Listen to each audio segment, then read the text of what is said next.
ஹல்லேலூயா, ஹல்லேலூயா. ஆராதனைக்கு வந்திருக்கிற உங்கள் ஒவ்வொருவரையும் ஆண்டவராக இயேசுவின் நாமத்தினாலே வாழ்த்தி வரவேற்கிறோம். ஹல்லேலூயா. வசனம் சொல்லுகிறது, கர்த்தரை துதியுங்கள், அவர் நல்லவர், அவர் கிருபை என்றும் உள்ளது. தேவாதி தேவனை துதியுங்கள், அவர் நல்லவர், அவர் கிருபை என்றும் உள்ளது. ஹல்லேலூயா. சங்கீதக்காரன் பாடினது போல ஒவ்வொரு நாளும் ஆண்டவர் தம்முடைய கிருபைகளை அனுப்பி நம்மை தேற்றுகிறார், நம்மை ஆற்றி வழி நடத்துகிறார். ஹல்லேலூயா. அவருடைய கிருபையை நம்ம துதித்து பாடி கொண்டாடுவோம். எல்லாருக்கும் தெரிந்ததான ஒரு பாடல், தேவ கிருபை என்றும் உள்ளது, அவர் கிருபை என்றும் உள்ளது. பாடலை பாடி கர்த்தருடைய நாமத்தை மகிமைப்படுத்துவோம்.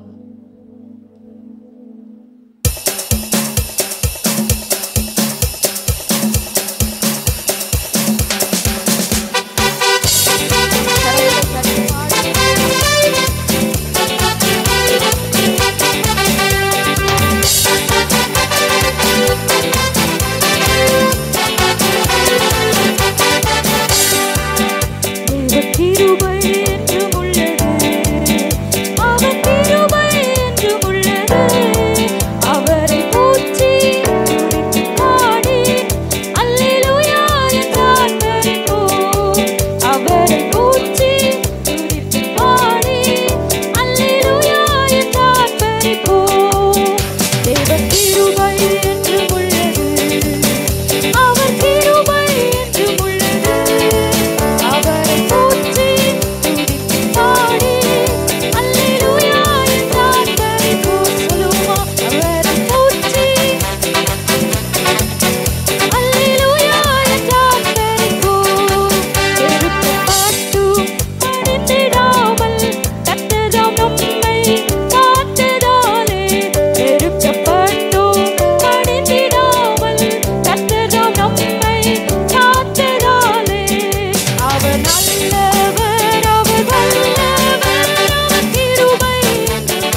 நித்திய புயங்களும் ஆதாரமே. கனக பாதை காரிருளில் தூய தேவ ஒளியே. கனக பாதை காரிருளில் தூய தேவ ஒளியே. அழுகை நிறைந்த பள்ளத்தாக்குகளை அருநீரூற்றாய் மாற்றினாரே.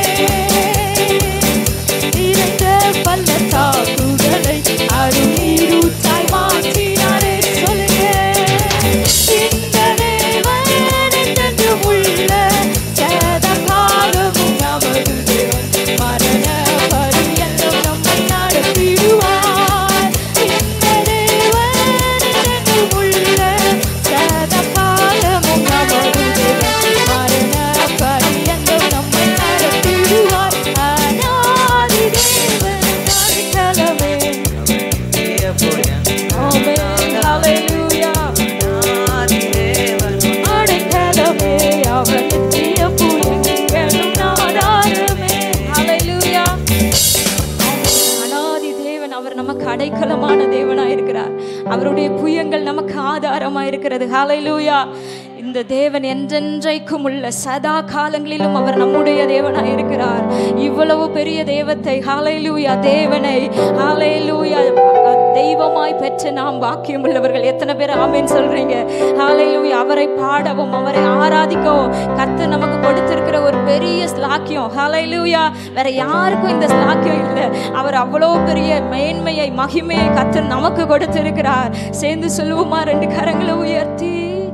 இந்த தேவன் என்றென்றும் உள்ள சதா காலம் நமது தேவன். மரண பரியந்தம் நம்மை நடத்திடுவாய். இன்னொரு விஷயாய்.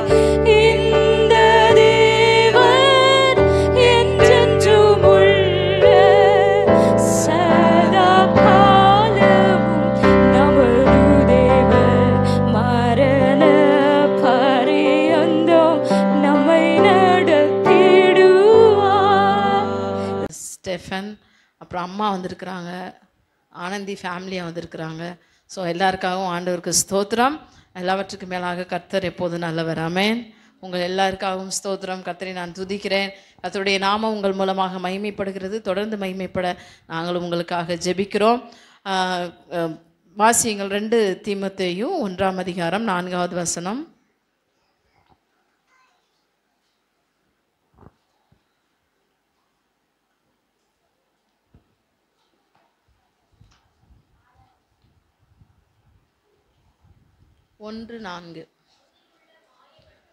உன்னிலுள்ள மாயமற்ற விசுவாசத்தை நினைவு கூறுகிறதுனால்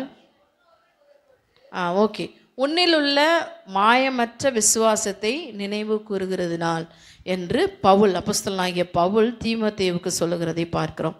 ஸோ மாயமற்ற விசுவாசம் இந்த தீமோத்தேயுக்குள்ளே எப்படி வந்துச்சு அப்படின்னா, அதுக்கு அடுத்த வசனத்தை வாசிக்கும்போது 5வது வசனத்தில், பாட்டியாகிய லோவிசாலுக்குள்ளும் உன் தாயாகிய ஐனிகேயாளுக்குள்ளும் இந்த விசுவாசம் இருந்தது அப்படின்னு சொல்லிட்டு அந்த வசனம் சொல்லுகிறது. அதுபோல் இன்றைக்கு எல்லாரும் என்ன செய்கிறாங்க? தாயார் தினத்தை கொண்டாடுகிறாங்க. இங்கே இருக்கிற தாயார்கள் அனைவருக்கும், தாய்மார்கள் அனைவருக்கும் இயேசுவின் நாமத்தில் வாழ்த்துக்களை சொல்லுகிறேன். தொடர்ந்து கர்த்தர் உங்கள் ஒவ்வொருவரையும் தாயாக எடுத்து பயன்படுத்துவாராக. ஸோ அந்த மாயமற்ற விசுவாசம் ஒரு பிள்ளைக்குள், ஒரு மகன் அல்லது மகள் யாருக்குள் வேண்டுமானாலும் வர வேண்டுமானாலும் அதற்கு முக்கியமான காரணம் தகப்பனாக இருந்தாலும் கூட அதைவிட அதிகமாக ஆவிக்குரிய ஜீவியத்தில் கவனம் செலுத்தக்கூடியது யார்? தாய்மார்கள். ஆகவே உங்கள் அனைவரையும் நான் வாழ்த்துகிறேன். தொடர்ந்து உங்கள் பிள்ளைகள், உங்கள் பேர பிள்ளைகள் எல்லாருக்கும் நீங்கள் கற்றுக்கொண்ட விசுவாசம், நீங்கள் பெற்றுக்கொண்ட விசுவாசம், நீங்கள் எப்படி விசுவாசத்தில் வளர்ந்தீங்களோ அந்த விசுவாச பாதை அவர்களுக்கு தொடர்ந்து காட்டுங்க. ஏன்னா மாயமற்ற விசுவாசம் என்று சொல்லும்போது புரியும், ஈஸியாக சொல்லணும் அப்படின்னா ஆபகுக்கு 3ஆம் அதிகாரம் 16, 17, 18 இந்த வசனங்களிலே நம்ம பார்க்கிறோம். அத்திமரம் துளிர் விடாமல் போனாலும், அப்புறம் திராட்சை செடியில், ஒலிவ மரத்தில் கனி கொடாமல் போனாலும், ஆட்டு மந்தையில், வயலில் எந்த பலனும் இல்லாமல் போனாலும் கர்த்தருக்குள் மகிழ்ச்சியாக இருப்பேன். இப்போ மாயமற்ற விசுவாசம் என்று சொல்லும்போது இருக்குதோ இல்லையோ, கர்த்தரை என்னைக்கு நம்ம பின்பற்ற ஆரம்பித்தோமோ அன்றிலிருந்து நமக்கு நல்ல சந்தோஷமாக இருந்தால் தான் நம்ம விசுவாசமாக சந்தோஷமாக இருக்கிறோம். அப்படி இல்லாமல் நமக்கு ஒன்றுமே நம்ம எதிர்பார்க்குறது, நம்ம நினைக்கிறது, இந்த நம்ம ஆபகுக்கு 3ஆம் அதிகாரத்தில் வாசித்த பார்த்தீங்க அப்படின்னா, அங்கே எருசலேமில், அது கானான் தேசத்தில் அதுதான் முக்கிய ஆதாரம். ஒவ்வொருத்தரும் வாழ்வதற்கு முக்கிய ஆதாரம். நம்ம தேசத்தில் எப்படி நெல் அதெல்லாம் நமக்கு எப்படி முக்கிய ஆதாரமோ, அந்த தேசத்தில் இதுதான் அந்த ஜனங்கள் வாழ்வதற்கு முக்கிய ஆதாரமான விஷயம். அது இல்லாமல் போனால் கூட இன்னும் கர்த்தருக்குள் நான் என்ன செய்வேன், மகிழ்ச்சியாக இருப்பேன் என்று ஆபகுக்கு சொன்னதற்கும் முக்கியமான காரணம், அவன் பெற்றுக்கொண்ட அந்த விசுவாசத்தை என்ன செஞ்சது, மாயமற்ற விசுவாசமாக எல்லா சூழ்நிலையிலும் ஒரே விசுவாசத்தை பின்பற்றினவனாக அவன் என்ன செஞ்சான், காணப்பட்டான். அதுபோல் இன்றைக்கு இங்கே வந்திருக்கிற ஒவ்வொருவரும், விசேஷமாக பாட்டிமார், அம்மாமார், அக்காமார் எல்லாருக்கும் உங்களுக்கு தாயார் தின வாழ்த்துக்களை சொல்லுகிறோம். நான் ஒரு சின்ன இன்ஃபர்மேஷன் மட்டும், அதாவது எங்கள் சபையில், நாங்கள் இப்போ ஊழியம் செய்கிற சபையில் லோவிசால் ஜபம் அப்படின்னு ஒன்று வச்சுருக்கிறோம். என்ன அப்படின்னா, அது புதன்கிழமை நடக்கும். பாட்டிமாரும் தாய்மார் வந்து அவங்களுடைய பிள்ளைகளுக்காக, பேர பிள்ளைகளுக்காக என்ன செய்வாங்க, ஜபம் பண்ணுவாங்க. ஸோ நம்முடைய பிள்ளைகளுக்காக, பேர பிள்ளைகளுக்காக ஜபிப்பதற்காக இந்த ஜபம் என்ன செஞ்சுருக்கிறோம், ஆரம்பிச்சிருக்கிறோம். ஒவ்வொரு வாரமும் அது நடந்து கொண்டு இருக்கிறது. உங்களுக்கு முடிந்தால் நீங்கள் என்ன செய்யுங்க, அதை செய்யுங்க. ஏன்னா இந்த காலத்தில் நிறைய பார்க்குறோம், பிள்ளைங்க எந்த அளவு அவங்களுக்கு நாலேஜ் அதிகமாக வளருதோ அந்த அளவுக்கு நிறைய விஷயங்களில் கெட்டு போவதற்கும் வழி விலகி போவதற்கும் நிறைய வாய்ப்புகள் இருக்கிறது.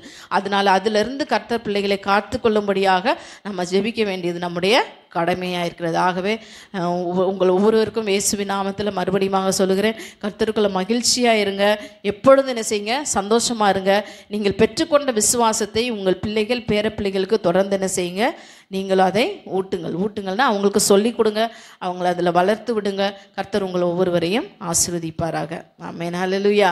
இப்போது இங்கே இருக்கிற எல்லா தாய்மார்களும் எழுந்துருங்க, உங்களுக்காக நம்ம ஜெபம் பண்ணுவோம். மேரேஜ் ஆன எல்லாருமே எழுந்துருங்க. கர்த்தர் உங்களை ஒவ்வொருவரையும் ஆசீர்வதிப்பாராக. ஜெபிப்போமா? நம்ம எல்லாரும் பாக்கியவான்கள். ஆமென். அம்மாவா இல்லையா? அம்மாமார், இந்த அம்மாமாரை கொடுத்து பாட்டிமாரெலாம் கொடுத்து நமக்கு கிடச்சிருக்கிறாங்க, கர்த்தர் நமக்கு கொடுத்துருக்கிறார். ஜெபம் அவங்களுக்காக ஸ்தோத்திர. ஆண்டவரே மே துதிக்கிறோம். அன்பின் பிதாவே, இந்த அருமையான நாளிலும் ஆண்டவரே நீர் எங்களுக்கு கொடுத்துருக்கதான, இந்த சபைக்கு கொடுத்துருக்கதான விசேஷித்த அம்மாமார்களுக்காக ஆண்டவரே ஒவ்வொருவருக்காக நாங்கள் ஜெபிக்கிறோம். ஒவ்வொரு தாய்மார்களையும் கர்த்தர் நீர் ஆசீர்வதிப்பீராக. ஆண்டவரே திருமணமான ஒவ்வொருவரையும் கர்த்தர், பெண்களையும் கர்த்தர் ஆசீர்வதிக்கும்படியாக நாங்கள் ஜெபிக்கிறோம். என் சகோதரியே நீ கோடா கோடியாக பெருகுவாயாக என்ற நம்முடைய வசனத்தின்படி நாங்கள் ஆசீர்வதிக்கிறோம். நம்முடைய நாம மகிமைப்படட்டும். ஆண்டவரே மே ஸ்தோத்திரிக்கிறோம். தொடர்ந்து இவர்களை ஆசீர்வதிங்க. இவருடைய ஆண்டவரே மனதின் பாரங்கள், ஏக்கங்கள் எல்லாவற்றையும் கர்த்தர் அறிந்து ஆண்டவரே அப்பா, எல்லாவற்றையும் நீ நிறைவேற்றி உடைய நாமத்தை மகிமைப்படுத்தும்படியாக நாங்கள் ஜெபிக்கிறோம். ஆண்டவரே தெபோராளை போல, எஸ்தரை போல, ரூத்தை போல ஆண்டவரே அப்பா அநேகருக்கு சாட்சியாக, அநேகருக்கு ஆண்டவரே உடைய விசுவாசத்தை எடுத்து சொல்லுகிற, உடைய விசுவாசத்தை கொடுக்கிற பிள்ளைகளாய் இன்னும் மாற்றும்படியாக நாங்கள் ஜெபிக்கிறோம். உடைய நாம மகிமைப்படுவதாக. இவர் ஒவ்வொருவரையும் ஆசீர்வதிங்க. பிரியமானவர்களே, ஆத்துமா வாழ்வது போல எல்லாவற்றிலும் வாழ்ந்து சுகமாய் இருப்பாயாக என்ற உடைய வசனத்தின்படி நாங்கள் வாழ்த்துகிறோம். எல்லாரையும் ஆசீர்வதிங்க. உடைய நாமம் மகிமைப்படட்டும். இயேசுவின் நாமத்தில் ஜெபிக்கிறோம் நல்ல பிதாவே. ஆமென். ஹல்லேலூயா. God bless each and everyone. God bless you all. இன்னும் உங்கள் சபைக்கு நிறைய தாய்மார்கள் வர நம்ம என்ன செய்வோம், ஜெபிப்போம். கர்த்தர் நிச்சயமாக நிறைவேற்றுவார். ஆமென்.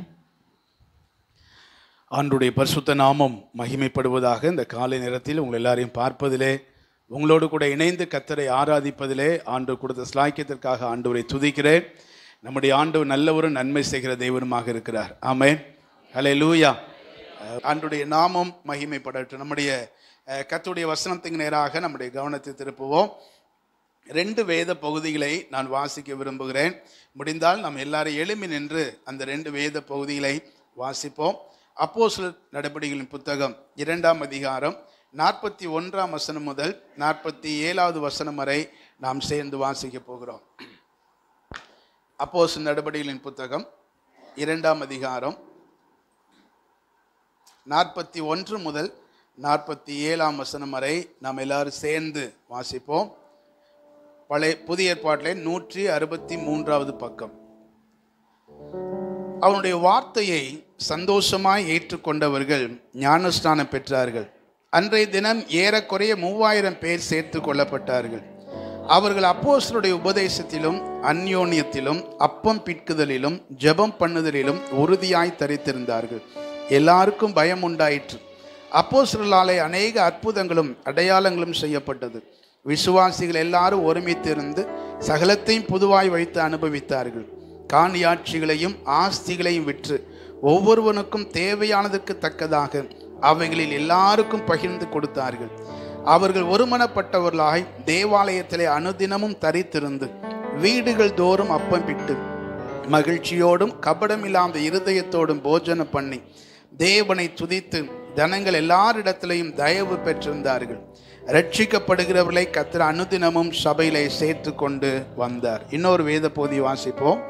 மத்தேயு எழுதின சுவிசேஷம் 22ஆம் அதிகாரத்தை திருப்பிக் கொள்வோம். மத்தேயு 22ஆம் அதிகாரம் 37வது வசனத்திலிருந்து 40ஆம் வசனம் வரை சேர்ந்து வாசிக்கலாம். புதிய ஏற்பாட்டிலே 35வது பக்கம், மத்தேயு 22ஆம் அதிகாரம் 37 முதல் 40 வரை. இயேசு அவனை நோக்கி, உன் தேவனாகிய கர்த்தரிடத்தில் உன் முழு இருதயத்தோடும் உன் முழு ஆத்மாவோடும் உன் முழு மனதோடும் அன்பு கூறுவாயாக. இது முதலாம் பிரதான கற்பனை. இதற்கு ஒப்பாயிருக்கிற இரண்டாம் கற்பனை என்னவென்றால், உன்னிடத்தில் நீ அன்பு கூறுவது போல பிறனிடத்திலே அன்பு கூறுவாயாக என்பதே. இவ்விரண்டு கற்பனைகளிலும் நியாயப்பிரமாண முழுமையும் தீர்க்க தரிசனங்களும் அடங்கியிருக்கிறது என்றார். கண்களை மூடி 1-2 நிமிடம் நம்ம ஜெபம் பண்ணுவோம். ஆண்டவரே, நீர் எங்களோடு கூட பேசுவீராக. கொஞ்சம் சவுண்ட். நீர் எங்களோடு கூட பேசுவீராக. இந்த பகல் காலத்தில் உம்முடைய கிருபையை எங்கள் மத்தியில் இறங்க பண்ணுகிறவர், உம்முடைய மகிமையான பிரசன்னத்தினால் எங்களை இடை கட்டுகிறவர், எங்களுக்கு என்ன தேவையோ அதை குறித்து எங்களோடு பேசுகிறவர். ஆண்டவரே, உம்முடைய சத்தத்தை எங்கள் மத்தியில் துணிக்க பண்ணுங்கப்பா. ஹல்லேலூயா.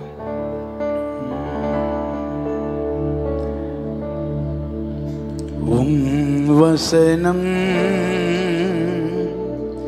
தியானிக்கையில் இதயமதில் ஆறுதலே, காரிருளில் நடக்கையிலே தீபமாக வழி நடத்தும், காரிருளில் நடக்கையிலே தீபமாக வழி நடத்தும். மீண்டும் ஒரு முறை சொல்லுவோமா? காரிருளில் நடக்கையிலே தீபமாக வழி நடத்தும். நல்ல பிதாவே, இந்த காலை நேரத்தில் எங்களோடு கூட பேசுங்க. அடியனை மறைத்துக் கொள்ளும் இயேசுவின் நாமத்தில் பிதாவே, ஆமென். ஆமென். உட்காருவோம். ஆண்டவருடைய நாமம் மகிமைப்படுவதாக. நம்முடைய இருதயம் மகிழ்ச்சியினால் நிரம்பி இருக்கும் பொழுது என்ன பேசுவது எதை விடுவதுனே தெரியாது இல்லை? ஸோ அதுபோல் நிறைய காரியங்கள் மனதில் ஓடிக்கொண்டே இருக்கிறது. ஆண்டவர் ரொம்ப ஆச்சரியமாக தம்முடைய மகிழ்ச்சியினாலும் தம்முடைய நன்மைகளினாலும் நம்மை நிரப்புகிறவர், நம்மை நடத்துகிறவர், இதுவரை ஆச்சரியமாய் நடத்தினவர். ஆமென். தொடர்ந்து நம்மை நேர்த்தியாய் நடத்துவதற்கு ஆண்டவர் போதுமானவராக இருக்கிறார். இந்த அப்போஸ்தலர் நடபடிகளின் புத்தகத்தை வாசிக்கும் பொழுது 2ஆம் அதிகாரம் 41 முதல் 47ஆம் வசனம் வரை வாசித்தோம். இந்த வேத பகுதி முதல் திருச்சபை எப்படி உருவானது என்பதை குறித்து இந்த வேத பகுதியிலே பார்க்கிறோம். ஆதியிலே தேவன் ஆதாம் ஏவாளை சிருஷ்டித்தவர். அந்த ஆதாம் ஏவாளோடு ஏதேன் தோட்டத்திலே உலாவினார். பகலில் குளிர்ச்சியான வேளையிலே ஆதாமோடு உலாவும்படி தேவனை கர்த்தர் ஏதேன் தோட்டத்துக்கு வருவது அவருடைய வழக்கமாக இருந்தது. மனிதனை இந்த பூமியிலே படைத்ததுடைய பிரதானமான நோக்கமே அவனை நேசிக்க வேண்டும், அவனால் தான் நேசிக்கப்பட வேண்டும். ஆங்கிலத்தில் சொல்லும்போது to love and to be loved. இதுதான் அவருடைய பிரதானமான விருப்பம். முழு வேதமும் அதைத்தான் சொல்லுகிறது. தன்னை போல தமது ரூபத்தின்படி தமது சாயலின்படி மனுஷனை உண்டாக்கினார். உண்டாக்கினதுக்கான காரணம் என்று பைபிளில் நிறைய விஷயங்கள் இருந்தாலும் எல்லாவற்றுக்கும் அடிப்படையான காரணம் தன்னுடைய நேசத்தை அவனுக்கு காண்பிக்க வேண்டும், தம்முடைய அன்பை அவனுக்கு காண்பிக்க வேண்டும். எவ்வளவு கொட்ட அன்பு செலுத்த முடியுமோ அவ்வளவு அன்பை அவனுக்கு கொட்டி நான் இவ்வளவாய் உன்னை நேசிக்கிறேன் என்பதை காண்பிக்க வேண்டும். அதே போல ஆண்டவர் மனிதனிடத்தில் எதிர்பார்த்த ஒரே ஒன்று, அவர் மற்ற யார்ட்டையுமே நிறைய கேட்கல. நீங்க பைபிளை பார்த்தீங்கன்னா எனக்கு என்ன செய்வேன்னு அவர் யார்ட்டையுமே கேட்கல. அப்படித்தானா? நம்ம பொதுவாக சொல்லுவோம், உனக்காக சிலுவையில் நான் மரித்தேனே, எனக்காக நீ என்ன செய்வாய் அப்படிங்கிற வசனம் எங்க இருக்குது? பைபிளில் எந்த அதிகாரத்தில் இருக்குது? எங்கேயாவது இருக்குதா? உனக்காக சிலுவையில் மரித்தேனே, எனக்காக நீ என்ன செய்தாய் அப்படின்னு இயேசுநாதர் கேட்ட மாதிரி வசனம் பைபிள் இருக்குதா? எங்க இருக்குது? எங்கேயோ இருக்குது பாஸ்டர். சத்தியமா என் பைபிள்ல அப்படி ஒரு வசனம் இல்லை. அப்படி ஒரு வசனம் பைபிள் இல்லை. நான் உனக்காக சிலுவையில் மரித்தேன், எனக்காக நீ என்ன செய்தாய் அப்படின்னு பைபிள்ல வசனம் இல்லை. பக்தர்கள் பாடியிருக்கிறார்கள், பக்தர்கள் கொட்டேஷன் அதை சொல்லியிருக்கிறாங்க, மேற்கோளாக சொல்லியிருக்கிறார்களே ஒழிய பைபிள்ல அப்படி ஒரு வசனமே இல்லவே இல்லை. ஆனா பைபிள்ல எனக்காக என்ன செய்வான்னு கேட்கல, ஆனா ஒரு வார்த்தை கேட்டார், என்னிடத்தில் நீ அன்பாய் இருக்கிறாயான்னு கேட்டார். அவர் நம்மகிட்ட எதிர்பார்க்கிற மிக முக்கியமான ஒன்று, நீங்களும் நானும் அவரை நேசிக்க வேண்டும், அவரோடு உறவாட வேண்டும், அவரோடு பழக வேண்டும். இதை தவிர வேற எதையுமே அவர் நம்மகிட்ட என்ன செய்யல, அவர் கேட்கல. ஏன்னா அந்த அன்புக்குள் வந்து விட்டால் நம்முடைய வாழ்க்கை முற்றிலும் மாற்றப்பட்ட ஒரு வாழ்க்கையாக மாறிவிடும் என்பது அவருக்கு தெரியும். அந்த அந்த அன்பை மட்டும்தான் நம்மகிட்ட எதிர்பார்க்கிறார். அதுக்கு தான் ஏதேன் தோட்டத்தில் ஒவ்வொரு நாளும் மனிதனுக்குரிய ஸ்பேஸ் கொடுத்தார். நீ உன் விருப்பத்தின்படி உன் வாழ்க்கை வாழு, நீ நல்லா ஏதேன் தோட்டம் முழுவதை என்ஜாய் பண்ணு. ஆனால் ஒரு நாளில் ஒரு பிரைம் டைம், பகலில் குளிர்ச்சியான வேலையில் என்னோடு கூட உலாவ நீ ஆயத்தமா அப்படின்னு அவர் வந்து உலாவினார், பேசினார். இல்லை நான் நினைக்கிறேன் ஏதேன் தோட்டத்தில் ஆதாமும் ஏவாளும் இந்த பாட்டை பாடியிருப்பாங்களா? வாரும் தூய ஆவியே அப்படின்னு பாட்டு பாடி ஆண்டு வரவேற்றிருப்பாங்களா? இல்லை, அங்கே பாட்டெல்லாம் ஒன்றுமே இருந்திருக்கிறார். அவர் வந்திருப்பாரு, வந்த உடனே ஒரு பெரிய சந்தோஷம் அவங்களை நிரப்பியிருக்கும். அந்த நாள் முழுவதும் நடந்த எல்லா விஷயத்தையும் இயேசுவோடு தேவனோடு, சர்வ வல்லமை படைத்த தேவனோடு பகிர்ந்திருப்பார்கள், பேசியிருப்பாங்க. அவ்வளோதான், ஜஸ்ட் கான்வர்சேஷன், பேசுவது. அந்த ஒரு உறவு தான் அன்றைக்கு இருந்தது. ஆனால் மனிதன் அந்த தேவனுடைய அன்பை புரிந்து கொள்ளாமல் பிசாசுடைய வார்த்தையை கேட்டு அதற்கு செவிசாய்த்த பொழுது தேவனுடைய உறவு துண்டிக்கப்பட்டது. ஏதேன் தோட்டத்தை விட்டு வெளியில துரத்தப்படுகிறான். துரத்தப்பட்டாலும் மனதின் ஆழத்துல ஒரு ஏக்கம் இருந்து கொண்டே இருக்கும். நமக்கும் நீங்களும் கொஞ்சம் யோசித்து பாருங்களேன். நல்ல நண்பர்கள் அல்லது நல்ல உறவுகள், இந்த உறவுகள் சொல்லும்போது இப்படி சொன்னா நல்லா இருக்கும். நல்ல நாத்தனார் அப்படிங்கிற உறவு, என்ன இந்த ஊர்ல அப்படித்தானே சொல்லுவீங்க? நாத்தனார் உறவு நல்ல உறவு அது. ஆனா சண்டை போடுற உறவு என்ன? ஆரம்பத்துல அந்த உறவு ரொம்ப நல்லா இருக்கும், அப்புறம் நாள் செல்ல செல்ல அந்த உறவுல சண்டையெல்லாம் வந்துடும். என்ன சண்டை வந்து பிரிஞ்சு போனா கூட மனதின் ஆழத்துல ஒரு ஓரத்துல அந்த ஏக்கம் இருக்கும். அன்னைக்கெல்லாம் அவன் நல்லா தான் இருந்தா, ஏதோ சண்டை போட்டு போயிட்டா, பேசினா நல்லா தான் இருக்கும் போல தெரியுது, ஆனா என்னத்தை பேச அப்படின்னு நம்ம வந்து அந்த அந்த உறவுக்காக நம்முடைய இருதயத்தின் ஆழத்துல ஒரு சின்ன ஏக்கம் இருக்கும், பிரிந்து போன உறவுக்காக.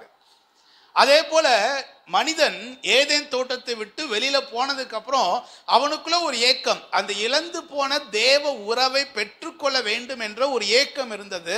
அந்த ஏக்கத்தினால் அவன் தேடிக்கொண்ட உபாய தந்திரங்கள் தான் நிறைய மதங்கள். இது எல்லாத்தையும் பேசுவதற்கு நமக்கு நேரம் போதாது. மதங்களை உருவாக்கி விட்டான். ஆனாலும் ஆதாமுடைய வம்சத்தில் ஒரு 3வது பையன் பிறக்கிறான். அவனுக்கு ஒரு பேரப்பிள்ளை பிறக்கும் போது அவர்கள் மறுபடியும் கர்த்தருடைய நாமத்தை தொழுது கொள்ள ஆரம்பித்தார்கள். ஏனோக்கு 7ஆம் தலைமுறை, அப்புறம் நோவா காலத்துக்கு அப்புறம் யாரெல்லாம் கர்த்தரை தொழுது கொள்ள விரும்பினார்களோ அவர்கள் எல்லாரும் பலிபீடம் கட்டி தேவனை தொழுது கொள்ள ஒரு வாய்ப்பை ஏற்படுத்தி கொடுத்தார். நீங்க ஆண்டவரை தொழுது கொள்ளணுமா, ஆண்டவருடைய சத்தத்தை கேட்கணுமா, ஒரு ஆடையோ மாடையோ பிடிச்சிட்டு வந்து பலிபீடத்தை கட்டி அதை வெட்டி அந்த இரத்தத்தை சிந்தி, ஆண்டவரே என்னுடைய பாவத்துக்கு பதிலாக எனக்கு பதிலாக ஒரு மிருகம் அடிக்கப்படுகிறது என்று அதனுடைய இரத்தத்தை சிந்தி அது இரத்தத்தின் மூலமாய் பிராயச்சித்த பலி செய்யும் பொழுது தேவன் அந்த வாசனை நுகர்ந்து அந்த ஜனத்தோடு பேசுவார். இது நோவாவுடைய காலத்தில் பார்க்கிறோம். இதுதான் மோசேயின் காலம் வரைக்கும் வந்தது. மோசே காலத்துல எல்லா ஜனங்களும் என் சத்தத்தை கேட்கணும்னு ஆண்டவர் விரும்பினார். அதனால தான் ஒரு சிஸ்டமேட்டிக்கா ஒரு ஒழுங்குபடுத்தப்பட்ட ஒரு அமைப்பை ஏற்படுத்தி கொடுத்தார். ஆசரிப்பு கூடாரம் அப்படிங்கிற ஒரு முறை ஏற்படுத்தி கொடுத்தார். அப்புறம் அந்த ஆசரிப்பு கூடார முறை கொஞ்சம் ரீஃபைன் ஆகி புதுப்பிக்கப்பட்டு தேவாலயமாக சாலமோனுடைய காலத்திலே மாறுகிறது.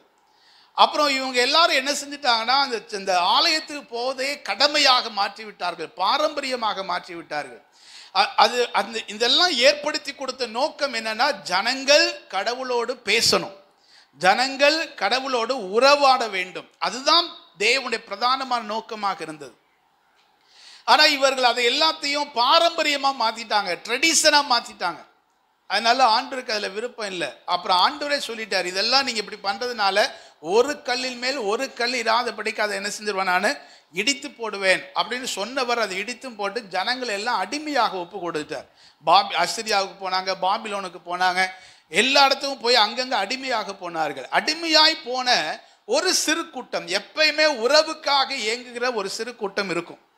அந்த சிறு கூட்டத்துக்குள்ளே அவர்களாக ஒரு 4-5 குடும்பமாக கூடி சொல்றாங்க, நம்ம இங்க அடிமையா இருக்கிறோம், நம்ம ஆண்டவரை ஆராதிக்க முடியல, நம்ம தேவாலயம் எருசலேம்ல இருக்கு போகவும் முடியல, நாம கூடி நமக்கு ஒரு ஃபெலோஷிப்பை உருவாக்கி கொள்வோம், நமக்கு ஒரு ஐக்கியத்தை ஏற்படுத்தி கொள்வோம் அப்படின்னு ஒரு 5 to 20 குடும்பங்கள் பக்கமாக இருக்கக்கூடிய யூத குடும்பங்கள் இணைந்து ஒரு ஐக்கியத்தை ஆரம்பித்தார்கள். அதனுடைய விளைவு தான் சினகாக், சிற்றாலயங்கள் அல்லது ஜெப ஆலயம் என்று சொல்லப்படுகிறது. அந்த சினகாக் ஏற்படுத்தப்பட்டது. நீங்க பழைய ஏற்பாட்டில் எங்கேயுமே ஜெப ஆலயங்களை பார்க்க முடியாது. ஆனா புதிய ஏற்பாட்டு சுவிசேஷ புத்தகத்தை வாசிக்கும் போது ஜெப ஆலயத்தை பார்க்க முடியும். இந்த ஜெப ஆலயங்கிறது அதிகபட்சம் அது எவ்வளோ பெரிய கட்டிடமா இருக்கும்னா இந்த அளவுக்கு தான் இருக்கும். இதை விட பெரிய ஆலயத்தை பார்க்க முடியாது. ஜெப ஆலயங்கள் 20க்கு 40 அதுதான் அங்க உள்ள சிஸ்டம். 800 சதுரடியில் ஒரு சின்ன கட்டிடம். ஒரு 20 குடும்பங்கள் இணைந்து கர்த்தரை ஆராதிப்பதற்கு 4 காரியத்துக்காக அவர்கள் செய்தார்கள். இந்த இடத்துல கூடி வருவதற்கு காரணமே கர்த்தரை ஆராதிக்க வேண்டும், ஜெபம் பண்ண வேண்டும். 2வது சக மக்களுக்குள்ள நல்ல ஒரு ஐக்கியம் இருக்க வேண்டும், ஒரு ஃபெலோஷிப். அந்த 20 குடும்பத்துக்குள்ளே ஒரு ஃபெலோஷிப் உருவாகணும். 3வது கற்றுக்கொள்வதற்கு, வேதத்தை கற்றுக்கொள்வதற்கு போதித்தார்கள், அங்கு வேதத்தை கற்றுக்கொண்டார்கள். இந்த 3 காரியம்தான் ஜெப ஆலயத்துல மிக முக்கியமான காரியமாக இருந்தது. இதை தவிர்த்து ஜெப ஆலயத்தை வேற எதுக்கும் அவர்கள் பயன்படுத்த மாட்டார்கள். இந்த 3 தான் மிக பிரதானமாக இருந்தது. அதன் பின்பு ஆண்டவராகிய இயேசு கிறிஸ்து இந்த பூமிக்கு வந்தார். எல்லா மனிதர்களும் தன்னை ஆராதிக்க, தன்னோடு கூட உறவு கொள்ள வேண்டும் என்கிற ரட்சிப்பின் வழியை ஏற்படுத்துவதற்காக ஆண்டவராகிய இயேசு இந்த பூமிக்கு வந்தார். சிலுவையிலே மரித்தார், அடக்கம் பண்ணினார், 3ஆம் நாள் உயிர் தெழுந்தார். அவர் உயிர் தெழுந்ததிலிருந்து 50வது நாள் பெந்தேகோஸ்தே பண்டிகை வந்தது. இந்த பஸ்கா பண்டிகைக்காக எங்கெங்கோ இந்த யூதர்கள் எல்லாரும் பஸ்கா பண்டிகை கொண்டாட வந்தார்கள். அந்த பெந்தேகோஸ்தே பண்டிகை என்று பரிசுத்த ஆவியானவர் ஊற்றப்பட்டார். பேதுரு எழும்பி நின்று அவன் பிரசங்கம் பண்ணுகிறான். அந்த பிரசங்கத்தில் 3000 பேர் ரட்சிக்கப்படுகிறார்கள். எல்லாரும் சபை அப்படிங்கிற ஒரு அமைப்பு ஒன்று உருவாகிறது. அந்த ஆதி திருச்சபை அமைப்பு எப்படி இருந்தது என்பதைத்தான் இந்த வேத பகுதியிலே வாசித்தோம். அப்போஸ்தலர் 2ஆம் அதிகாரம் 41 முதல் 47 வரை இந்த வசனத்தை புரியுறது தான் இவ்வளோ ஸ்டோரி நான் சொல்லிட்டு வந்தேன். இந்த முதல் திருச்சபைனா இப்படித்தான் இருக்கணும் அப்படின்னு ஒரு சபைக்கான முன் மாதிரியாக ரோல் மாடலாக இருந்தது ஆதி திருச்சபை. அந்த சபை எப்படி இருந்ததாம், அவர்கள் 42ஆம் வசனம், அப்போஸ்தலருடைய உபதேசத்திலும், எல்லாரும் சேர்ந்து வாசிக்கலாமா? அப்போஸ்தலருடைய உபதேசத்திலும், அந்யோன்யத்திலும், அப்பம் பிட்குதலிலும், ஜெபம் பண்ணுதலிலும் உறுதியாய் தரித்திருந்தார்கள். 4 காரியம் ஆதி திருச்சபையிலே நடைபெற்றது. ஒரு சபை அப்படின்னா அந்த சர்ச்சில் இந்த 4 விஷயம் இருக்கணும். இந்த 4 விஷயத்தை தவிர வேற எத்தனை ப்ரோக்ராம் இருந்தாலும் அந்த சபை வளராது, அந்த சபை ஆரோக்கியமாக இருக்காது. ஒரு சபை ஆரோக்கியமான திருச்சபையாக இருக்கணும்னா அந்த 4 காரியம் இருக்கணும். என்னெல்லாம் இருக்கணும்? ஒன்று, அப்போஸ்தலருடைய உபதேசம், டீச்சிங்ஸ் ஆஃப் அப்போஸ்டல்ஸ். அப்போஸ்தலர்கள் என்னெல்லாம் கற்றுக் கொடுத்தார்களோ அதை சபையிலே போதிக்க வேண்டும். அதுக்கு தான் சண்டே சர்வீஸ், அதுக்கு தான் பைபிள் ஸ்டடி, அதுக்கு தான் உபவாச ஜெபம், அதுக்கு தான் இரவு ஜெபம். எல்லாமே எதுக்காக? கற்றுக்கொள்ள வேண்டும். அப்போஸ்தலருடைய உபதேசம். அப்போஸ்தலருடைய உபதேசத்தில் 7 காரியம் இருக்குது. வேகமாக சொல்கிறேன், நீங்கள் மனதில் பதித்துக் கொள்ளுங்கள். Put on and put off. எதையெல்லாம் அணிந்து கொள்ள வேண்டும், எதையெல்லாம் அகற்ற வேண்டும். பழைய மனுஷனையும் அவருடைய செய்கையிலையும் கலைந்து போடுங்கள், அது புட் ஆஃப். அடுத்து, தேவனுடைய சாயலுக்கு ஒப்பாக புதிதாக படைக்கப்பட்ட புதிய மனுஷனை தரித்து கொள்ளுங்கள், put on. Put off, put on, 2 உபதேசம் வந்துருச்சு. அடுத்து, ஒரு விசுவாசி how to behave in family. ஒரு குடும்பத்தில் ஒரு விசுவாசி எப்படி இருக்க வேண்டும், சமுதாயத்தில் ஒரு விசுவாசி எப்படி இருக்க வேண்டும், அதிகாரங்களுக்கு ஒரு விசுவாசி எப்படி கீழ்ப்படிந்திருக்க வேண்டும். அடுத்ததாக இந்த சபையில் ஒரு விசுவாசி எப்படி இருக்க வேண்டும், வேலை பார்க்கிற ஸ்தலம் அல்லது பிஸ்னஸ் பண்ற இடம், அந்த இடத்துல ஒர்க்கிங் பிளேஸ்ல ஒரு விசுவாசி எப்படி இருக்க வேண்டும். 5 காரியம் சொல்லிட்டேனா? ஒரு குடும்பத்தில் எப்படி இருக்கணும், சமுதாயத்தில் எப்படி இருக்கணும், அதிகாரத்துக்கு எப்படி கீழ்பட்டு இருக்கணும், ஒர்க்கிங் பிளேஸ் வேலை பார்க்கிற ஸ்தலத்தில் எப்படி இருக்கணும், திருச்சபையில் ஒரு விசுவாசி எப்படி இருக்கணும். அப்படிங்கிற இந்த 7 விஷயத்தை தான் சபை திரும்ப திரும்ப சொல்லி கொடுக்கணும். என்ன டிஃப்ரெண்டான பிரசங்கமாக இருந்தாலும், வித்தியாசமான கண்ணோட்டமான பிரசங்கமாக இருந்தாலும், இந்த 7 காரியத்தை போதிக்காத சபை ஆரோக்கியம் அற்ற சபை. நீங்கள் ஏசுட்ட வாங்க, உங்களை ஆசீர்வதிப்பாரு, உங்களை உயர்த்துவாருன்னு ஒரே பிளெஸிங்ஸாக பேசிகிட்டு இருந்தால் அந்த சபை சவல பிள்ளையாக மாறி போயிடும். அந்த சபை உருப்படாது, விசுவாசிகளும் வளர மாட்டாங்க, ஆசீர்வாதமும் வராது. ஆனால் அந்த 7 காரியத்தை அப்போஸ்தலர் பேசின உபதேசத்தை 7 காரியத்தையும் சபை திரும்ப திரும்ப பேசி அந்த உபதேசத்தை விசுவாசிகள் தன்னுடைய வாழ்க்கையில செயல்படுத்த ஆரம்பித்து விட்டால் ஆசீர்வாதம் கொட்டி கொண்டே இருக்கும். நம்ம எல்லாருக்கும் ஆசீர்வாதமா மாறுவோம். அல்லேலூயா. அதுதான் வேதத்தின் ரகசியம். இது அப்போஸ்தலருடைய உபதேசம். 2வது சொல்லும்போது அந்யோன்யத்திலும் ஃபெலோஷிப், ஐக்கியம். ஐக்கியம் என்பது 2 காரியத்தில் அவர்கள் ஐக்கியமாக இருக்க வேண்டும். Fellowship with God and fellowship with believers, with church. சபையோடும் தேவனோடும் ஐக்கியம் உள்ளவர்களாக இருக்க வேண்டும். இதை சபை போதித்தது. இதைத்தான் சபையில பிராக்டிஸ் பண்ணாங்க, செயல்படுத்தினார்கள். சர்ச்சுக்கு வரும்போதெல்லாம் ஏன் ஜெபம் பண்றோம், ஏன் ஆராதிக்கிறோம்? அங்க மேல தேவனோடு நம்ம எல்லாரும் ஐக்கியப்பட வேண்டும். அடுத்து சர்ச்சுக்கு வரும்போது நிறைய நம்ம அறியாமலே ஃபெலோஷிப் கிரியேட் பண்றதுக்கு முயற்சிக்கிறோம். இல்ல, ஆராதனை முடிஞ்சதுக்கு அப்புறம் ஒருத்தர் கரம் கொடுத்து செல்லுங்கள். இடையிலேயே சில நேரம் நானும் போய் பிரசங்கம் பண்ணும்போது சொல்லுவேன், பக்கத்து இருக்கிற ஆளூட்ட இருக்கும். இவங்க என்னன்னா இயேசுவை சொந்த ரட்சகராக ஏற்றுக்கொள்வார்கள். இயேசுவோடு இருக்கிற உறவுல ஒரு ஆரம்ப அனுபவம். சில ஆட்கள், சில விசுவாசிகள் சொல்றதை கேட்டிருக்கிறேன். என்ன, நானும் மதுரையில் ஊழியம் செஞ்சிருக்கிறேன், இடைக்கால இருந்திருக்கிறேன், இப்போ சென்னையில் இருக்கிறேன், நிறைய சர்ச்சோட லிங்க்ல இருக்கிறேன். அவங்க சொல்லும் போது ஒரு விசுவாசி இப்படி கேட்கிறாரு, ஐயா நாங்கள் காய்ச்சல் வந்தால் தானே டாக்டர்கிட்ட போகணும், காய்ச்சல் வந்தால் தான் என்ன செய்யணும், டாக்டர்கிட்ட போகணும். உடம்பு சரியில்லைனா தானே டாக்டர்கிட்ட போகணும். ஊசி போடுறாரு, உடம்பு சரியாயிடுது. சரியானதுக்கப்புறம் அடுத்த நாள் டாக்டர்கிட்ட போய், டாக்டர் நேற்று நீங்கள் ஊசி போட்டீங்க, எனக்கு சுகமாயிடுச்சு, தேங்க்யூன்னு சொல்லவா செய்கிறோம்? ஃபீஸை கொடுத்துட்றோம், வந்துடுறோம். எங்களுக்கு எப்போ பிரச்சனை வருதோ அப்போ நாங்கள் ஜோம் பண்ணுறோம். எங்களுக்கு எப்போ தேவைப்படுதோ அப்போ அவரை கூப்பிடுறோம். சும்மா எல்லாரும் அவரையே கூப்பிட்டு இருந்தால் பாவம், அவருக்கு வேறு வேலை இல்லை. இல்லை, அவருக்கு எத்தனை ஆயிரம் எத்தனை கோடிக்கணக்கான ஜனங்களை பார்க்க வேண்டி இருக்குது. நம்மளும் போய் தொல்லை கொடுத்துட்டு இருக்கலாமா? இருந்தால் முதலாவது போவது தேவனுடைய ஆலயம். வேலைக்கு போகிறீங்க, காலைல எழுந்துச்சி வேறு இடங்களுக்கு போகிறதுக்கு முன்னாடி கிராமம் தானே, சர்ச்சுக்கு ஒரு 10 நிமிஷம் சர்ச்சில் உட்காந்து ஜோம் பண்ணிட்டு போங்க. முதலாவது போவது தேவனுடைய ஆலயம். இப்படி ஒரு பழக்கத்தை ஏற்படுத்திட்டீங்கன்னா நீங்கள் கொஞ்சம் கொஞ்சமாக ஆண்டவரோடு இருக்கிற உறவில் வளர ஆரம்பிச்சிருவீங்க. அந்த ஃபெலோஷிப் வித் காட் ரொம்ப அழகாக டெவலப் ஆகும். இதை நீங்கள் செய்ய ஆரம்பிச்சிட்டிங்கன்னா அந்த ஐக்கியத்தில் தேவன் உங்களோடு இடைப்படும் பொழுது, தேவன் நெருங்கும் பொழுது, இந்த ஐக்கியத்தை வளர்ப்பதற்கு அவர் கிரியேட் செய்வார், அவர் சொல்லிக் கொடுப்பார். ஜோம் பண்ணும்போது அவர் பேசுவார், வேதத்தை வாசிக்கும் போது அவர் பேசுவார் உங்களோடு. இல்லை, நீ ஊழியத்தை கொடுக்கும்போது அவர் உங்களை ஆசீர்வதிப்பார். ஆலயத்தில் வந்து ஒரு 10 நிமிஷம் உட்கார்ந்துட்டு நீங்க வந்து படபடன்னு கத்திட்டுலாம் போக வேண்டாம். அமைதியா உட்கார்ந்து தேவ பிரசன்னத்தை ஃபீல் பண்ணுங்க. அந்த 10 நிமிஷம் தேவ பிரசன்னத்தை அனுபவிக்கிறது உங்களுடைய வாழ்க்கையில ஒரு பெரிய மறுரூபமாக்கத்தை ஏற்படுத்திடும். அல்லேலூயா. அவரோடு ஒரு ஐக்கியத்தில் வளர்ந்துட்டீங்கன்னா உங்க மைண்ட் ஃப்ரீ ஆயிடுங்க, உங்க சிந்தனை ஃப்ரீ ஆயிடும். ஏன்னா ஒவ்வொரு முறை நீங்க தேவ சமூகத்துக்கு வரும்போது உங்க மனசுல இருக்கிறதெல்லாம் கொட்டிடுவீங்க, மனசுல இருக்கிறதெல்லாம் சொல்லிடுவீங்க. என்னென்ன புலம்பணுமோ அவர்கிட்ட புலம்பிடுவீங்க. அவர்கிட்ட எல்லாம் புலம்பியாச்சு, அவர்கிட்ட எல்லாம் சொல்லியாச்சு. அவர் உங்களுக்கு வேண்டிய வார்த்தைகளை கொடுத்துட்டாருன்னா இதை விட உலகத்துல வேற என்ன வேணும்? என்ன வேணும்? ஒண்ணுமே வேண்டாம் இல்லை.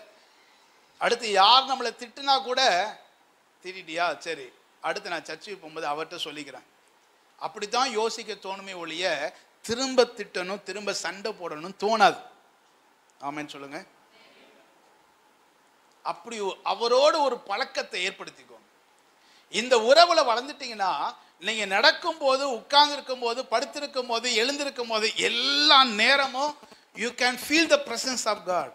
உங்களால தேவ பிரசன்னத்தை அனுபவிக்க முடியும். எப்போதும் ஆண்டவரோடு பேசி கொண்டிருக்கிற ஒரு அனுபவத்துக்குள்ள வந்துட முடியும். அவர் உங்களோடு உங்களுக்குள் இருப்பதை உங்களால உணர முடியும். யோசித்து பாருங்களேன், ஒவ்வொரு விசுவாசியும் இப்படி கடவுளோடு ஐக்கியப்பட்டவர்களாக மாறிவிட்டால் சர்ச் எப்படி இருக்கும் தெரியுமா? பாஸ்டர் சாருக்கு எங்களுக்கு கஷ்டமே கிடையாது. ஏன்னா அதுக்கப்புறம் நாங்கள் போதிக்கிறது எல்லாம் உங்கள் மனசில் ரொம்ப ஸ்ட்ராங்காக பதியும். உங்கள் லைஃப் அப்படியே டோட்டல் டிரான்ஸ்ஃபர்மேஷன் வந்துக்கிட்டே இருக்கும், மாறிக்கிட்டே இருக்கும். அதுக்கு தான் சபை. அதை விட்டுட்டு இப்போ சபையில் இருக்க பாஸ்டர்மார், உங்கள் பாஸ்டர் நீங்களாம் ரொம்ப நல்ல விசுவாசிங்க. நான் எங்கள் சர்ச்சை பற்றி சொல்கிறேன், நிறைய சர்ச்சை பற்றி சொல்கிறேன். புருஷன் முன்னாடிக்குள்ளே சண்டை, இந்த புருஷன் முன்னாடி சண்டைக்கு வந்து நம்மகிட்ட பேச வந்தாங்கன்னா நாள் முழுக்க நமக்கு போயிடும். நாள் முழுக்க நாங்கள் போயிட்டு நம்ம வீட்டுக்கு போனால் நம்ம வீட்டில் ஒரு சண்டை வரும். இவ்வளோ நேரம் என்ன பண்ணீங்க? ஊழியம் போகிறீங்க, குடும்பத்தை கவனிக்கிறீங்களா? நார்மலாக வரக்கூடியது. என் மனைவி அப்படி சொல்கிற ஆள் கிடையாது. ஏன்னா அந்த குடும்ப பிரச்சனையை தீர்க்கிறதுக்கு 2 பேரும் சேர்ந்து உட்காந்து தான் பேசுவோம். சொத்து தகராறு, இவன் என்ன அடிச்சிட்டான், அவன் என்ன கடிச்சிட்டான், இந்த எல்கேஜி யூகேஜி பிள்ளைகள் மாதிரியே விசுவாசிகளுக்குள்ள சண்டை. இதெல்லாம் மாறி தேவனோடு ஐக்கியமுடையவர்களாக மாறிவிட்டால் நம்முடைய தனிப்பட்ட வாழ்க்கை எவ்வளோ சூப்பராக மாறிடும்ல, எவ்வளோ அழகாக மாறிடும். நம்முடைய சிந்தை, நம்முடைய எண்ணம், நம்முடைய பார்வை, நம்முடைய யோசனை எல்லாம் பாசிட்டிவாக மாறிடும், எல்லாமே நேர்மறையாக மாறிடும். நம்முடைய குடும்பம் ஒரு குட்டி பரலோகமாக மாறிடும். சபை அப்படியே ஒரு ரொம்ப நல்லா இருக்கும்.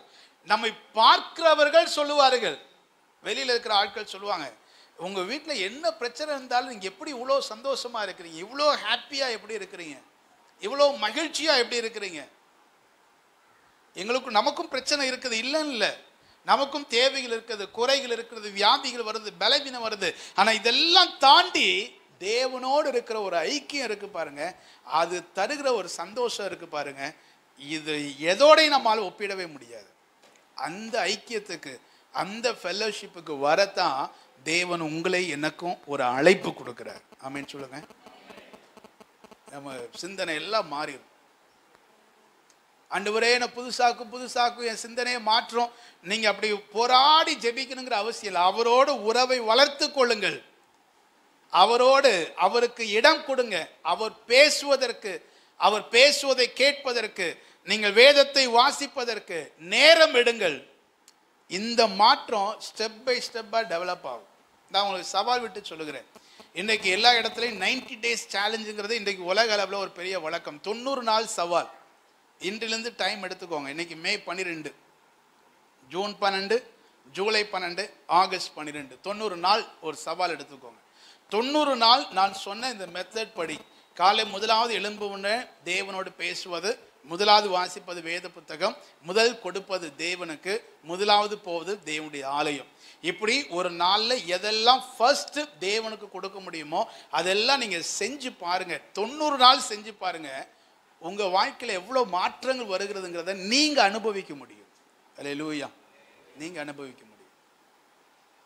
ஆண்டவருடைய நாமம் மகிமைப்படுவதாக. இது நடக்கும்போது நம்முடைய வாழ்க்கையில் மாற்றம் வரும். அப்போ அடுத்த fellowship with people, fellowship with church believers, fellowship with church, சபையோடு விசுவாசிகளோடு மக்களோடு நமக்கு இருக்கிற ஐக்கியம் ரொம்ப அழகாக வளர ஆரம்பிக்கும். அல்லேலூயா, அழகாக வளர ஆரம்பிக்கும். What is fellowship? ஐக்கியம் என்றால் என்ன? இந்த வேத பகுதியில் ரொம்ப அழகாக ஒரு காரியத்தை வாசிக்கிறோம். அவர்கள் என்ன செய்தார்களாம்? அப்போஸ்தலர் 2ஆம் அதிகாரத்தில் வாசிக்கும் போது, விசுவாசிகள் எல்லாரும் ஒருமித்திருந்து சகலத்தையும் பொதுவாக வைத்து அனுபவித்தார்கள். காணியாட்சிகளையும் ஆஸ்திகளையும் விற்று ஒவ்வொருவருக்கும் தேவையானதுக்கு தக்கதாக அவைகளில் எல்லாருக்கும் பகிர்ந்து கொடுத்தார்கள். ஐயோ பாஸ்டர் அடுத்து நம்ம சொத்தெல்லாம் விற்க சொல்ல போறாரோ அப்படின்னு பயப்படாதீங்க. நீங்க ஒரு சொத்தையும் விற்கலாம் வேண்டாம். நான் உங்க சொத்தெல்லாம் விற்று நாளைக்கே சர்ச்சுக்கு கொண்டு வாங்க நான் சொல்ல போறதும் இல்லை. நல்லா வாங்குங்க, சொத்து எவ்வளவு வாங்கணுமோ வாங்குங்க. அடுத்தவனை ஏமாத்தாம சண்டை போடாம நியாயமான முறையில் உங்களுக்கு சொத்து சுகங்கள்லாம் உண்டாகட்டும். தேவன் உங்களை ஆசீர்வதிக்கட்டும். ஆனால் இந்த வசனத்தில் இருக்கிற ஒரு வார்த்தையை நான் சுட்டிக்காட்ட விரும்புகிறேன். காணியாட்சிகளையும் ஆஸ்திகளையும் விற்று ஒவ்வொருவருக்கும் தேவையானதுக்கு தக்கதாக அவைகளில் எல்லாருக்கும் என்ன செய்தார்களாம்? எல்லாரும் சேர்ந்து சொல்லுங்க. பகிர்ந்து கொடுத்தார்கள். Sharing, sharing. What is fellowship அப்படின்னு சொல்லும் போது ஒரு தேவ மனிதர் இப்படி சொல்லுகிறார். Fellowship means is a commitment to share my life and share my stuff with the community. ஐக்கியம் என்பது என்னவென்றால், என்னுடைய வாழ்க்கையையும் எனக்கு உண்டானவைகளையும் நான் பிறரோடு பகிர்ந்து கொள்ள அர்ப்பணிக்கிற ஒரு அர்ப்பணிப்பு. That's all. பகிர்ந்து கொடுக்கணுங்கிற மனசு இருந்தா போதுங்கிறார். அதுதான் முதல் அர்ப்பணிப்பு. அதான் ஃபர்ஸ்ட் ஸ்டெப் ஐக்கியத்திற்கு. ஏன்னா நல்ல கவனிங்களேன், நீங்கள் கணவன் மனைவியாக இருந்தாலும் சரி, பெற்றோர் பிள்ளைகளாக இருந்தாலும் சரி, அண்ணன் தம்பியாக இருந்தாலும் சரி, எந்த உறவாக இருந்தாலும் சரி, ஒருத்தரை போல இன்னொருத்தர் இல்லை. அப்படித்தானா? கொஞ்சம் திரும்பி பாருங்க, ஒருத்தர் முகத்தை ஒருத்தர் பாருங்களேன். கொஞ்சம் தயவு செய்து ஒருத்தர் முகத்தை ஒருத்தர் பாருங்க. அப்படியே பின்னாடிலாம் கொஞ்சம் பாருங்க. யார் முகமாவது இன்னொருத்தர் முகத்தை போல இருக்குதா?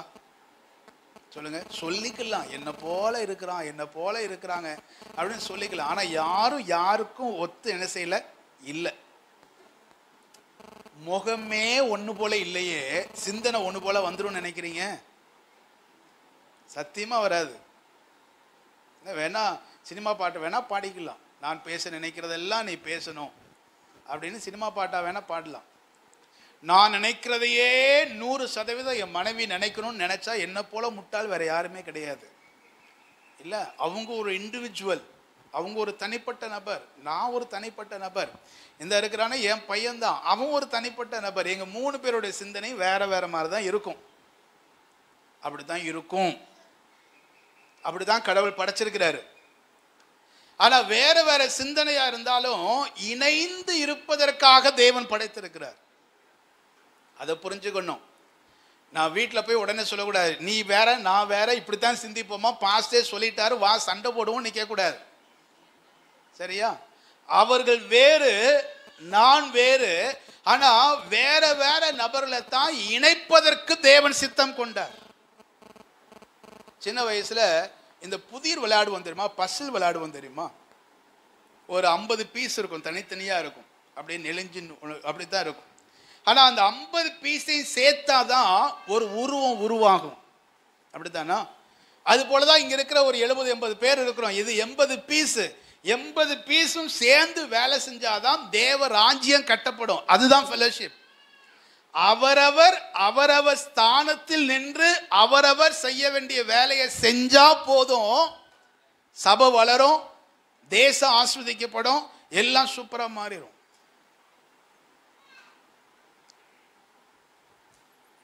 நான் இடைக்கால ஊழியம் செய்யும்போது தான் உங்க பாஸ் உருவானார். எல்லாம் சரிதான்.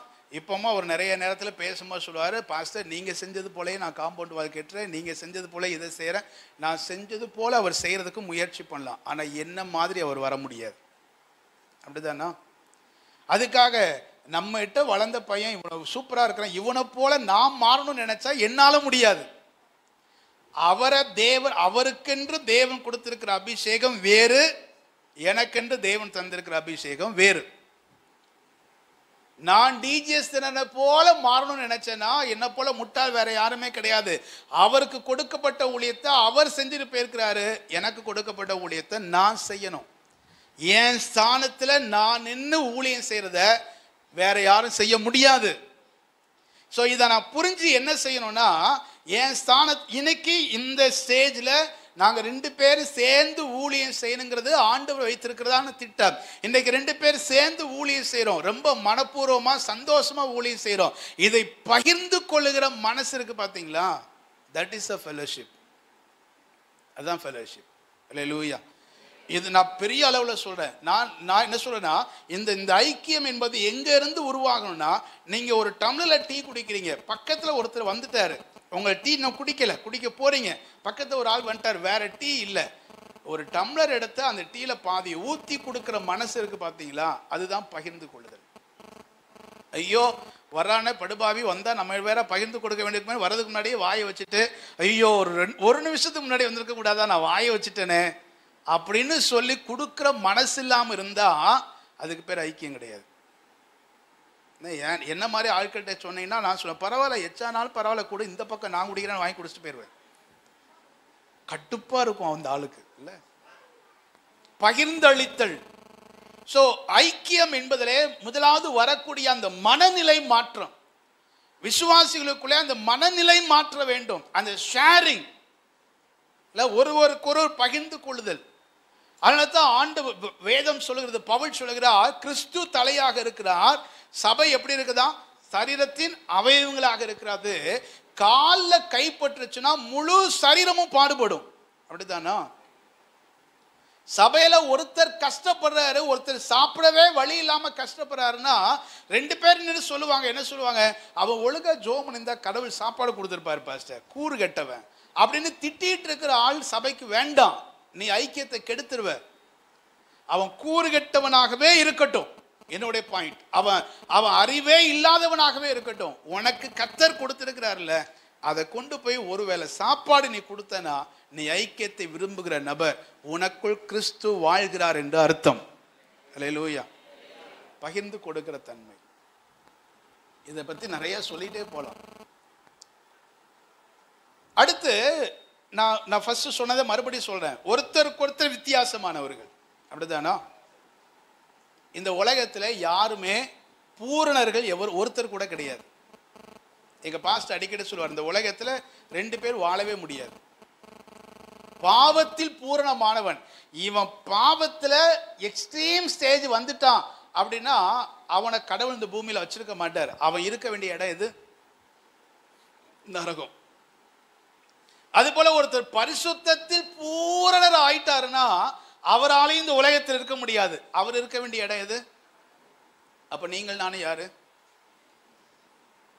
பாவத்திலையும் பூரணமாகல, பரிசுத்தத்திலையும் பூரணமாகல. ஆனால் தான் பவுல் சொல்லுகிறார், பரிசுத்தத்தை நோக்கி இல்ல பரிசுத்தவான்களாகும்படி அழைக்கப்பட்டிருக்கிற நமக்கு, நீங்களும் நானும் பரிசுத்தத்தை நோக்கி முன்னேறி கொண்டிருக்கிறோம், இன்னும் பூரணர் ஆகல. அப்படின்னா என்ன அர்த்தம்? நம்ம எல்லாருக்குள்ளேயும் குறை இருக்கும்னு அர்த்தம். எல்லாருக்குள்ளேயும் என்ன இருக்கும்? சத்தமா தான் சொல்லுங்களேன். பக்கத்தில் இருக்கிற ஆளை பார்த்து சொல்லுங்களேன், எனக்குள்ள குறை இருக்குது சொல்லுங்க. உனக்குள்ள குறை இருக்குன்னா வேகமா வாய் வந்துடும் இல்லை. எனக்குள்ள குறை இருக்குது, நான் பிரசங்கம் பண்றேன், பாஸ்டரா இருக்கிறேன், 25 வருஷமா ஊழியத்தில் இருந்தாலும் எனக்குள்ள இன்னும் சில குறைகள் இருக்க தான் செய்யுது. இல்லாம இல்லை. நான் குறையே இல்லாத நபராக இருந்தா நீங்க எல்லாரும் என்ன பார்க்க வந்திருப்பீங்க, பெட்டியை பார்க்க வந்திருப்பீங்க. எல்லாருக்குள்ளேயும் குறை இருக்குது. அந்த குறைகளை ஒவ்வொரு நாளும் கண்டுபிடித்து அதை சரிப்படுத்தி கொண்டு போயிட்டே இருக்கிறோம். அப்படித்தானா? குறை இல்லாத நபர் யாரா இருந்தாங்கன்னா அல்லேலூயா சொல்லுங்க பார்ப்போம். எல்லாருக்குள்ளேயும் குறை இருக்குது. அப்படித்தானா? உங்களுக்குள்ள குறை இருக்குதா? எனக்குள்ள குறை இருக்குதா? அப்போ ஐக்கியம் என்பது அடுத்த நபருடைய குறையவே பார்த்துட்டு இருந்தோம்னா நம்ம என்ன செய்ய முடியாது? ஐக்கியப்பட முடியாது. எல்லாத்தையும் குறை இருக்க தான் செய்யும். இன்னைக்கு நான் பிரசங்க இலக்கியத்தை டீச் பண்றாள், பிரின்சிபல்ஸ் ஆஃப் ப்ரீச்சிங் போதிக்கிற ஆள். இன்னைக்கு நான் பண்ற பிரசங்கத்தை என்னை விட ஒரு பெரிய டீச்சர் உட்கார்ந்தா நான் பிரின்சிபல்ஸ் ஆஃப் ப்ரீச்சிங் படி பிரசங்கம் பண்ணனா இல்லையான்னு அவர் சோதித்து பார்த்தா, அவர் இல்லை, நான் சோதித்து பார்த்தாலே இன்னைக்கு என்னென்ன மிஸ்டேக் விட்டேன்னு எனக்கே தெரியும். குறைகள் நம்மகிட்ட இருக்குது, எல்லாத்தையும் குறைகள் இருக்கிறது. அந்த குறைகளை பாராமல் எல்லா மனிதர்களுக்குள்ளேயும் நிறைகள் இருக்கு பார்த்தீங்களா? அந்த நிறைகளை பார்க்கிற கண்கள் நமக்கு இருந்தால் ஐக்கியத்தில் வளர்ந்துருவோம். அல்லேலூயா. நான் உங்கள்கிட்ட கேட்குறேன், எனக்காவது ஆண்டவர் நம்மளோட பேசும்போது, நம்மோட இடைப்படும் பொழுது, கூறு கெட்டவனே, அறிவு கெட்டவனே அப்படின்னு ஆண்டவர் என்னைக்காவது நம்மளை அழைச்சிருக்கிறாரா? அல்லது பைபிள்ல யாரையாவது அப்படி அழைச்சிருக்கிறாரா? அறிவற்றவனே அப்படின்னு யாரையாவது கூப்பிட்டுருக்கிறாரா? இல்லவே இல்லைங்க. ஆண்டவர் யாரை கூப்பிட்டாலும் என் மகனேன்னு கூப்பிடுறாரு, என் ரூபவதிங்கிறாரு, உன்னில் பழுது ஒன்றும் இல்லைங்கிறாரு, உத்தம இஸ்ரவேலன் கூப்பிடுறாரு, பயந்தாங்குழியாக இருந்த கிதியோனை பார்த்து பராக்கிரமசாலியன் கூப்பிடுறாரு, காட்டி கொடுத்தவனை பார்த்து சிநேகிதனேன்னு கட்டி பிடிச்சு முத்தம் கொடுக்கிறாரு. அவர் பாருங்க, எவ்வளவு குறைகள் இருந்தாலும் அதெல்லாம் தாண்டி அந்த நபருக்குள் இருக்கக்கூடிய நிறைகளை மட்டுமே பார்த்தார். ஆமென் சொல்லுங்க. அல்லேலூயா. ஸோ நீங்களும் நானுமே அப்படி பழகணும், அப்படி பழகணும். ஒருத்தர் பார்க்கும் பொழுது, ஒருத்தர்கிட்ட பேசும்போது, அல்லது யாரையோ ஒருத்தரை பற்றி பேசும்போது கூட அவருடைய குறைகளை பற்றி பேசாமல் அவரிடத்தில் காணப்படுகிற நிறைகளை பற்றி பேசுங்கள். பாராட்டுங்க, ஒருத்தர் பாராட்டுங்கள், அங்கீகரியுங்கள், அவர்களுக்கு வாழ்த்துதல் சொல்லுங்கள். எவ்வளவு நல்லா இருக்கும்ல. நாம் பைபிள் அப்படி முன்னாடி ஒரு புத்தகம் எழுதணும்னு சொல்லி சில டாபிக் எழுதி வச்சு இது வரைக்கும் எழுதல. ஒருவேளை 60 வயசுக்கு அப்புறம் தான் எழுத போறோம்னா என்னவோ தெரியல. தவறான மனிதர்கள், ஆனா நல்ல உதாரணங்கள். பைபிள்ல ஏசபேல்னு ஒருத்தி இருக்கிறா, உருப்படாத ஒரு பெண்மணி. ஏசபேலின் ஆவி, அவள் ஒரு வேசியின் ஆவி உடையவள், அப்படியே ஆவியானவர் எழுதி வச்சிருக்கிறார். அவ்வளோ மோசமான லேடிங்க. அந்த லேடிட்ட பாராட்டப்பட வேண்டிய ஒரு விஷயம் இருக்குது. உங்களால எத்தனை பேர் நான் சொல்றதை ஏத்துக்க முடியும்னு தெரியல. ஆகாப் ராஜா ஒரு நாள் ரொம்ப கவலையோட உட்கார்ந்து இருக்கிறான். மனைவி, புருஷன் மனைவிங்கிற உறவுக்கு சொல்ற, ரொம்ப கவலையோட உட்கார்ந்து இருக்கிறான். மனைவி பார்க்குற, என்னையா இன்னைக்கு உங்க முகம் ரொம்ப வாடி போயிருக்குது, ரொம்ப டல்லா இருக்கிறீர், என்ன விஷயம்? இல்ல, இந்த நாபோத்துடைய திராட்சை தோட்டத்தை வாங்க நினைச்சேன், அவன் கொடுக்க மாட்டேன்ட்டான், அது எனக்கு ரொம்ப ஆசையா இருக்குது. தவறான பெண்மணி தான், தவறான நபர்கள் தான் ரெண்டு பேரும். அது ரொம்ப ஆசையா இருக்குன்னு சொன்ன உடனே மனைவி சொல்றா, இதுக்கா போட்டு உட்காந்து கவலைப்பட்டு இருக்கிறீரு, போய் குளிச்சுட்டு சாப்பிட வெளியே பாரு, நாளைக்கு அந்த திராட்சை தோட்டத்தை உங்களுக்கு என்ன செஞ்சிருவேன் வாங்கி. அவ செஞ்ச எல்லா டெக்னிக்கும் மோசமான டெக்னிக், அதை பத்திலாம் நான் பேசல. ஆனா புருஷன் சோர்ந்து போய் இருக்கிறது பிடிக்காத ஒரு மனைவி ஏசபேல். என்ன ஒரு குட் குவாலிட்டி இல்ல. இன்னைக்கு நிறைய குடும்பத்துல புருஷன் சிரிச்சிட்டா பிடிக்காத பெண் மனைவி மாதிரி நிறைய பேர் இருக்கிறாங்க. மனுஷன் சிரிச்சியா, நீ இன்னைக்கு நான் சந்தோஷமா இருக்கியா, வா உன்னை வச்சுக்கிறேன் வா அப்படின்னு சொல்லி பிரச்சனை பண்ற மனைவி மாதிரி நிறைய கிறிஸ்தவ பெண்கள் இருக்கிற இடத்தில் ஏசபேல் பாருங்க, தன்னுடைய புருஷன் ஆகாப் சோகமா இருக்கிறதா அவ விரும்பல. அதுக்கப்புறம் அவ செஞ்சதெல்லாம் அநியாயம், அதை செய்யுங்க நான் சொல்லல. ஆனா என்ன ஒரு குவாலிட்டி பாருங்க, அவ என்ன அழகா புருஷனை சந்தோஷப்படுத்துறதுக்காக அவ செயல்படுறா. மோசமான பெண் ஆட்களா இருந்தா கூட அவரிடத்தில் சில நல்ல குணாதிசயம் இருக்கும். அதை கண்டுபிடித்து அதை பாராட்டி பாருங்களேன், அவங்க லைஃப் மாறும். நான் கன்னியாகுமரி ஏரியாவுக்கு ரொம்ப அதிகமாக வந்தது கிடையாது. பைபிள் காலேஜ் முடிச்சுட்டு ஒரு சர்ச்சில் அசிஸ்டன்ட் பாஸ்டராக இருந்தேன். அப்போ இங்கே தென் தாமரை குளம்னு ஒரு ஊர், இது வரைக்கும் அந்த ஊருக்கு நான் போனதும் கிடையாது. அந்த ஊர்லேருந்து ஒரு தம்பி பிஎஸ்சி ஃபிசிக்ஸ் படித்தான் மதுரையில். அவன் பேர் ஹென்றி. எஸ்விஎன் காலேஜில் படித்தான், நாகமலை புதுக்கோட்டையில். அந்த காலேஜோட ஹீரோ பயங்கர ரவுடி, பயங்கர ஆட்டம், பயங்கரமான சேட்டை. நான் அந்த நாகமலை புதுக்கோட்டை சர்ச்சில் 2 மாதம் பாஸ்டர் இன்சார்ஜில் இருந்தேன். அப்போது அந்த காலேஜில் படிக்கிற இன்னொரு பையன், அந்த பையன் பேர் காட்வின். அவன் சொன்னான், அண்ணன் என்னை அண்ணன் தான் கூடுவான், அண்ணன் இந்த மாதிரி ஒருத்தர் இருக்கிறானே, பயங்கர ரவுடியாக இருக்கிறானே, தண்ணி அடிக்கிறான், சிகரெட் அடிக்கிறான், நிறைய பிள்ளைகளோட பழகுறான், காலேஜே ஒரு மாதிரி பண்ணிட்டு இருக்கிறான், காலேஜ்லேருந்தே கம்ப்ளைண்ட். அவன் மட்டும் ரட்சிக்கப்பட்டான்னு வச்சுக்கோங்களேன், அவன் மட்டும் ஏசாமி ஏற்றுக்கொண்டான்னு வச்சுக்கோங்களேன், என்ன மாற்றம் வரும் தெரியுமா? சரி நான் சொன்னேன், எனக்கு உனக்கு கொஞ்சம் இன்ட்ரடியூஸ் பண்ணி வைப்பான், நான் கொஞ்சம் இப்படி இருப்பான், நம்மளை விட வளர்த்தி கம்மியாக இருப்பான், ஒல்லியாக இருப்பாங்கிற ஐடியாவில் எனக்கு இன்ட்ரடியூஸ் பண்ணி வைன்னு சொன்னேன். ஒரு நாள் நான் டீ கடையை கூட்டு போனால் அங்கே ஒரு பையன் தம் அடிச்சுட்டு இருக்கிறான், ஒரு கையில் டீ இருக்குது. இவன் தானே ஹென்ரின்னு எனக்கு இன்ட்ரடியூஸ் பண்ணிட்டு அந்த பையன் ஓடிட்டான். அவன் மாடு மாதிரி இருக்கான், ரொம்ப ஹைட்டு, ரொம்ப வெயிட்டு, பார்த்தா நமக்கே படபடன்னு அடிக்குது. என்னை பார்க்கணும் சொன்னீங்களா, என்ன அப்படின்னு அவன் கேட்டான். இல்லை, எனக்கு அவன்கிட்ட என்ன பேசுறதுன்னே தெரில. அவன் ரொம்ப ரவுடி, லவ் பண்ணுவான், அதெல்லாம் கேள்விப்பட்டதுனால நான் இப்படி டக்குன்னு மைண்டில் அந்த நேரத்தில் ஆண்டவர் வார்த்தையை கொடுத்தார். நீங்கள் ரொம்ப கவிதைலாம் எழுதுவீங்களாமே கேள்விப்பட்டேன். நான் கவிதை எழுதுறது உங்களுக்கு எப்படி தெரியும்னு கேட்டான். நான் சும்மா கெஸ்டில் அடித்தேன்.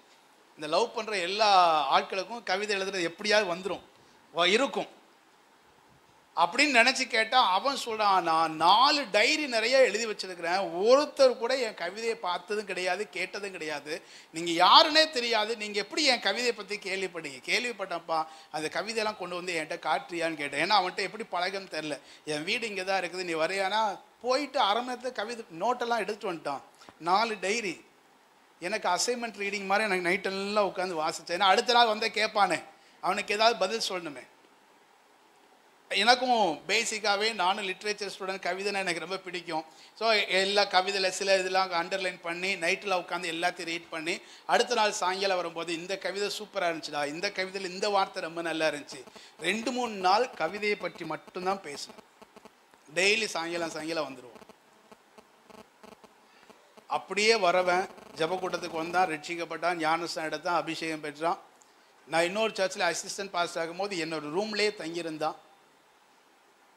அதுக்கப்புறம் 1-2 வருஷம் எங்களுக்கு கனெக்ஷன் இருந்தது, தொடர்பு இருந்தது. அதுக்கப்புறம் ஏர்டெல்லில் வேலைக்கு போனால் அதுக்கப்புறம் நானும் மினிஸ்ட்ரியில் பிஸி ஆகிட்டோம், ஒரு தொடர்பு இல்லாமல் போயிடுச்சு. ஒரு நபருக்குள் இருக்கக்கூடிய நல்ல விஷயத்தை கண்டுபிடித்து பாராட்ட பழகினாலே அந்த நபரோடு நமக்கு ஒரு ஃபெல்லோஷிப் டெவலப் ஆக ஆரம்பிச்சிடும். அல்லேலூயா. இதை ஏன் நம்ம சபைக்குள்ளே செய்யக்கூடாது? இதை ஏன் சர்ச்சுக்குள்ளே இருக்கிற சக விசுவாசிகளுக்குள்ளே செய்யக்கூடாது? ஒருத்தர் பாராட்டும் பொழுது, ஒருத்தரை பார்க்கும் பொழுது ஏதோ ஒரு வார்த்தையை சொல்லி நாம் ஏன் பாராட்டக்கூடாது? ஏன் நாம் பாதி திருச்சபை விசுவாசிகள் ஒருவரையோடு சந்திக்கும் போது இப்படி பேசி கொண்டார்களாம்? நீங்கள் ஜோம் பண்ணீங்களா? இன்னைக்கு ஆண்டு உங்களோட என்ன பேசினாரு? பரிசுத்தாவை பெற்றுக்கொண்டீர்களா? ஏக்கா உங்களை போல ஜோம் பண்ணுறதுக்கு எனக்கு சொல்லிக் கொடுங்க, உங்களை போல வேதத்தை வாசிக்க எனக்கு சொல்லிக் கொடுங்க. இந்த மாதிரி அவங்களுடைய உரையாடல் ஒருவர் பாராட்டி டெவலப் பண்ணாங்க. அல்லேலூயா. நம்ம ஏன் அதை செய்யக்கூடாது? நானும் 9th ஸ்டாண்டர்ட் படிக்கும்போது ரட்சிக்கப்பட்டு சர்ச்சுக்குள்ளே என்ட்ரு ஆகிறேன். எனக்கு ஜெபம் பண்ணலாம் தெரியாது. சீனியர்னு ஒரு அண்ணன் எங்கள் சர்ச்சில் இருந்தார், சாத்தூரில். அந்த அண்ணன் என்ன செய்வார்னா, திங்கக்கிழமை தோறும் என்னை கூப்பிட வந்துடுவார். எங்கள் அப்பா அம்மா ரட்சிக்கப்படலை தான், ஆனாலும் என்னை கூப்பிட வந்துடுவார். வா சாமி ஜோமனை போகும்பார். அவர் வீடு ரொம்ப சின்ன வீடு, ஒரு ஓட்டு வீடு, சின்ன வீடு. கதவு பூட்டிடுவார். நேராக போன முழங்கால் போடுவார், கண்ணை மூடுவார், நேர் முழங்கால் நின்று அவர் பாட்டு பாடுவார், ஜோம் பண்ணுவார், செஞ்சுட்டே இருப்பார். எனக்கு ஜெபம்னா என்னன்னே தெரியாது. நான் உட்காந்து ஒரு மூஞ்சியே பார்த்துட்டு இருப்பேன். நமக்கு பயங்கர டென்ஷனாக வேற இருக்கும். இந்த ஆள் நமக்கும் ஒரு பாட்டு, இந்த பாட்டு பாடுப்பான்னு ஏதாவது சொல்லி கொடுக்கவாது செய்யலாம். அவர் பாட்டு போவார், முழங்கால் போடுவார், கண்ணை மூடுவார், கையை வைத்து ஜோம் பண்ணிட்டுப்பார். 2 மணி நேரம் மனுஷன் எந்திரிக்க மாட்டார். நான் 9th 10th படிக்கிற பையன் எப்படி இருக்கும்? அவன் மூஞ்சியே பார்த்துட்டு வெளியிலையும் போக முடியாது. அடுத்த வாரம் அவர் வரும்போதே நான் வீட்டை விட்டு வெளில போயிடலாங்கிற ரெடியாக இருப்பேன். நான் ஏதாவது வேலை இருக்குன்னு சொல்லுவேன். அவர் கட்டாயப்படுத்தி நான் கூப்பிட்டு போவார். ஒரு 5-6 வாரம் தொடர்ந்து நடந்துச்சு. 7வது வாரம் எவ்வளோ நாள் தான் அவர் மூஞ்சியே பார்த்துட்டு இருக்க முடியும்? கொஞ்சம் கண்ணை மூடி பார்ப்போமேன்னு கண்ணை மூடி பார்த்தேன். அப்புறம் முழங்கால் போட்டேன். அப்புறம் அவர் பாடின பாட்டை நானும் சேர்ந்து பாட ஆரம்பித்தேன். அப்படித்தான் ஜெபம் பண்ண பழகுனேன். அதில் தான் ஐக்கியம் வளர ஆரம்பித்தது. இல்லை, ஸோ ஒருவருக்கொருவர் ஏன் விசுவாசிகள் இப்படிப்பட்ட ஐக்கியத்தை ஏன் வளர்க்கக்கூடாது? ஒருவர் பற்றி பொறாமை பேசுவதும் புரணி பேசுவதும் சபை அல்ல. இல்லை, இன்னைக்கு சபையில் அது நிறைய இருக்குது. கொஞ்சம் விசுவாசி உள்ள சின்ன சபையாக இருந்தால் கூட அதை ஒருத்தர் பார்த்து பொறாமப்பட்டு புரணி பேசி இன்னொருத்தருடைய குறையை பற்றி இன்னொருத்தர்கிட்ட சொல்லி ஒரு பெரிய குழப்பத்தை ஏற்படுத்துகிற அது அல்ல ஐக்கியம். அந்த பழக்கத்தெல்லாம் கம்ப்ளீட்டாக மாற்றிட்டு ஒருவர்கிட்ட இருக்கிற நன்மையை குறித்து ஒருவர் பேசி ஒருவர் பாராட்டி அந்த ஒரே சிந்தையோடு ஒரே எண்ணத்தோடு இருப்போமானால் அது எவ்வளவு அழகாக வளர ஆரம்பிக்கும். அல்லேலூயா. இந்த காலை நேரத்தில் 2 குறிப்புகளை மட்டும் சொல்லி முடிக்கிறேன். ஒன்று, தேவனோடு இருக்கிற ஐக்கியத்தை வளர்த்து கொள்ளுங்கள். 2வது, திருச்சபை விசுவாசிகள் ஒருவருக்கொருவர் ஐக்கியப்படுபவர்களாக மாறுங்கள். குறைகள் இருக்கத்தான் செய்யும். பகிர்ந்து கொடுக்கிற மனநிலை. நான் இடைக்கால சர்ச்சை பற்றி யோசித்து பார்க்குறேன். பாஸ்டர் சாமுவேலோட அம்மா எத்தனையோ முறை என்ன வந்து திட்டியிருக்காங்கன்னா என்ன உரிமையோடு பேசுவாங்க. என்னய்யா நீங்கள் வர்ற எல்லாருக்கும் சாப்பாடு போட்டுறீங்க, எல்லாருக்கும் எதையாவது தூக்கி தூக்கி கொடுத்துட்றீங்க, உங்களுக்குன்னு கொஞ்சமாக சேர்த்து வைக்க வேண்டாமா? உரிமையோடு, ஒரு தாய்ங்கிற ஸ்தானத்தை உரிமையோடு என்னை கண்டித்திருக்கிறார்கள். அப்படியெல்லாம் பகிர்ந்து கொடுத்தவுடைய விளைவு இன்றைக்கு எவ்வளோ ஊழியங்கள் பெருகி இருக்குது, சர்ச் எவ்வளோ டெவலப் ஆகிருக்குது. இல்லை, அதே நேரத்தில் நாங்களும் பசியோட பட்டினியோட இல்லையே, எங்களையும் கர்த்தர் எவ்வளோ அழகாக டெவலப் பண்ணி கொண்டு வந்திருக்கிறாரு. பகிர்ந்து கொடுக்கிற பழக்கமும் விட்டு கொடுக்கிற பழக்கமும் ஒருவரை ஒருவர் பார்த்து பாராட்டுகிற பழக்கமும் இருக்கும் பொழுது அந்த சபை ஆரோக்கியமான சபையாக வளரும். அப்படிப்பட்ட ஒரு சபையைத்தான் தேவன் எதிர்பார்க்கிறார். ஆமென். ஒரு வசனத்தை வாசித்து முடிச்சிருவோமா? அப்போஸ்தலர் 4ஆம் அதிகாரத்தை திருப்பிக் கொள்ளுங்கள். இந்த வசனம் இந்த திருச்சபையினுடைய செயல்பாடாக மாறட்டும். அப்போஸ்தலர் 4ஆம் அதிகாரம் 32ஆம் வசனம்.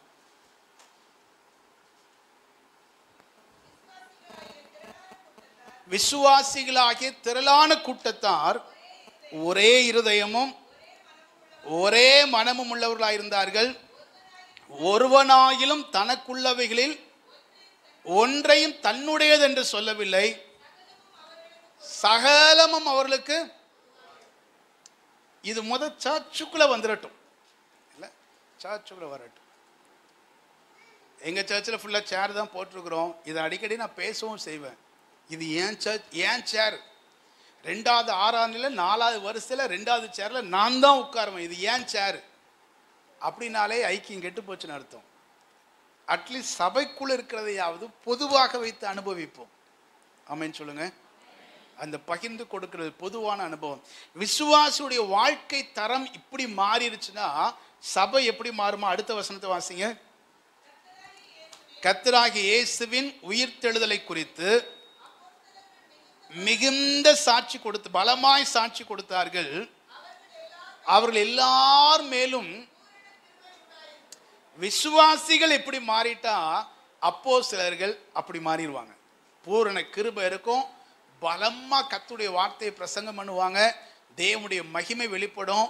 தொடர்ந்து இன்னும் ஏராளமான கூட்டம் ரட்சிக்கப்பட்டு கொண்டே இருக்கும். ஆமென் சொல்லுங்க. நம்ம எல்லாரும் இப்போ முழங்கால் படிட்டு ஜெபம் பண்ண போகிறோம். இந்த வசனத்தை சொல்லி, ஆண்டவரே, அப்போஸ்தலர் 4ஆம் அதிகாரம் 32, 33 எங்களுடைய சபையின் செயல்பாடாக மாறட்டும்பா. எல்லாரும் முழங்கால் படிட்டு. விசுவாசிகளாகிய திரளான கூட்டத்தார் ஒரே இருதயமும் ஒரே மனமும் உள்ளவர்களாக இருந்தார்கள் என்று சொல்லப்பட்டிருக்கிறதே. நாங்கள் எங்கள் திருச்சபையாக நாங்கள் எல்லாரும் ஒரே மனமுடையவர்களாக ஒரே இருதயம் உடையவர்களாக இருக்க எங்களுக்கு உதவி செய்யுங்க ஆண்டவரே. எல்லாரும் ஒருத்தருக்கு ஒருத்தர் கரங்களை பிடித்துக் கொள்வோமா? கரங்களை பிடித்துக் கொள்வோம். எல்லாரும் சகோதரர் எல்லாரும் கரங்களை பிடித்துக் கொள்ளுங்க. சகோதரிகள் எல்லாரும் கரங்களை பிடித்துக் கொள்ளுங்க. ஆண்டவரே, எங்க சபையில் இருக்கிற எல்லாரும் நாங்கள் ஒரே மனமுடையவர்களாக ஒரே இருதயம் உடையவர்களாக இருக்கணும்ப்பா. எங்களை கொண்டு நீங்க செய்வதற்கு நிறைய திட்டத்தை வச்சிருக்கிறீங்க. எங்களை கொண்டு இந்த பகுதியில் மாத்திரமல்ல முழு தமிழ்நாட்டிலையும் ஒரு தாக்கத்தை ஏற்படுத்துவதற்கு எங்களை கொண்டு செயல்படுத்துவதற்கு திட்டத்தை வச்சிருக்கிறீங்க. அதற்கு நாங்கள் முதலாவது உம்மோடு நல் உறவு உடையவர்களாக இருக்கணும். உம்மோடு இருக்கிற ஐக்கியத்தில் நாங்கள் நல்ல வளருகிறவர்களாக இருக்கணும். சக விசுவாசிகளோடும் நல்ல உறவு உள்ளவர்களாக நாங்கள் மாறணும் ஆண்டவரே. எல்லாரும் அர்ப்பணித்து ஜெபம் பண்ணுவோமா? Praise the Lord. ஹல்லேலூயா. எல்லாரும் வாய் திறந்து ஜெபம் பண்ணுவோம். இந்த காலை நேரத்திலையும் கர்த்தர் நம்மோடு கூட பேசியிருக்கிறார். ஆண்டவருடைய சந்திப்பு நம்ம ஒவ்வொருவரிடத்திலையும் வெளிப்பட்டிருக்கிறது. ஆண்டவர் மெய்யாகவே நம்மோடு கூட பேசியிருக்கிறார். ஹல்லேலூயா. நாம் எவைகளிலே வளர வேண்டும், நாம் என்ன செய்ய வேண்டும், சபைக்குள் இருக்கிற நாம் அத்தனை பேரும் நாம் எதை கை கொள்ள வேண்டும் என்கிறதான அந்த ஆதி சபையின் உபதேசத்தை கற்றுக்கொள்வதற்கு ஆண்டவர் இந்த நாட்களிலே நமக்கு கிருபை பாராட்டி இருக்கிறார். நம்ம எல்லாரும் எழுந்து நிற்பமாக ஆண்டவருடைய சமூகத்தில் ஹல்லேலூயா ஹல்லேலூயா. நம்ம எல்லாரும் மேலும் தேவனுடைய பூரண கிருபை வந்து தங்குவதற்கு, இந்த திருச்சபை ஊழியத்தில் தேவனுடைய பூரண கிருபை வந்து தங்குவதற்கு நாம் செய்ய வேண்டிய அடிப்படையான காரியங்கள் அவைகள் என்னென்ன என்பதை நாம் கற்றுக்கொள்ள கர்த்தர் கிருபை தந்தார். ஹல்லேலூயா ஹல்லேலூயா ஹல்லேலூயா. நிறைய காரியங்கள், அப்போஸ்தலருடைய உபதேசம், ஆமென் ஹல்லேலூயா ஆமென், அந்நியோன்யம், அப்பம் பிட்குதல், ஜெபம் பண்ணுதல், இவைகளில் நாம் வளர்வதற்கு ஆண்டவர் கிருபை தருவாராக. அதில் முக்கியமாக பகிர்ந்து கொடுக்கிற அனுபவம், ஃபெல்லோஷிப், ஐக்கியம், இவைகளில் வளருவதற்கு ஆண்டவர் கிருபை தருவாராக. குடும்பத்திலே, சபையிலே, சமுதாயத்திலே ஆமென் நாம் ஐக்கியம் உள்ளவர்களாக, முதலாவது தேவனோடு கூட இருக்கிற ஐக்கியம், இரண்டாவது சக மனிதர்களோடு கூட இருக்கிற ஐக்கியம், இவைகளில் வளருவதற்கு ஆண்டவர் இந்த நாட்களிலே நமக்கு கிருபை தருவாராக. ஹல்லேலூயா ஹல்லேலூயா ஹல்லேலூயா. இவைகளில் வளரணும் அப்படின்னு சொன்னா ஆண்டவருடைய சமூகத்தில் இந்த காலை நேரத்தில் ஒப்பு கொடுப்போமாக. ஹல்லேலூயா. உம்மோடு இருப்பதுதான் என் உள்ளத்தின் வாஞ்சையா, உம் சித்தம் செய்வதுதான் இதயத்தின் ஏக்கமையா, மோடு இருப்பதுதான் என் உள்ளத்தின் வாஞ்சையா, உம் சித்தம் செய்வதுதான் இதயத்தின் ஏக்கமையா. கர்த்தரை நம்முடைய வாழ்க்கையின் மையமாக கொண்டு, தேவனை நம்முடைய வாழ்க்கையின் முக்கியமாக கொண்டு நம்முடைய வாழ்க்கையில செயல்படுவதற்கு ஆண்டவர் நமக்கு கிருபை தருவாராக. இன்றைக்கு நாம் எடுத்த தீர்மானங்கள் உண்டு, ஆமென். நாம் செய்ய வேண்டும் என்கிற மனதில் யோசித்த யோசனைகள் உண்டு, அவைகள் எல்லாவற்றையும் செயல்படுத்துவதற்கு ஆண்டவர் கிருபை தருவாராக. கையை உயர்த்தி, ஆண்டவரே, நான் ஒரு ஆரோக்கியமான ஒரு கிறிஸ்தவளாக நான் செயல்பட வேண்டும் ஆண்டவரே. எங்களுடைய திருச்சபை ஒரு ஆரோக்கியமான ஒரு திருச்சபையாக இந்த பகுதியில் செயல்படணும் ஆண்டவரே.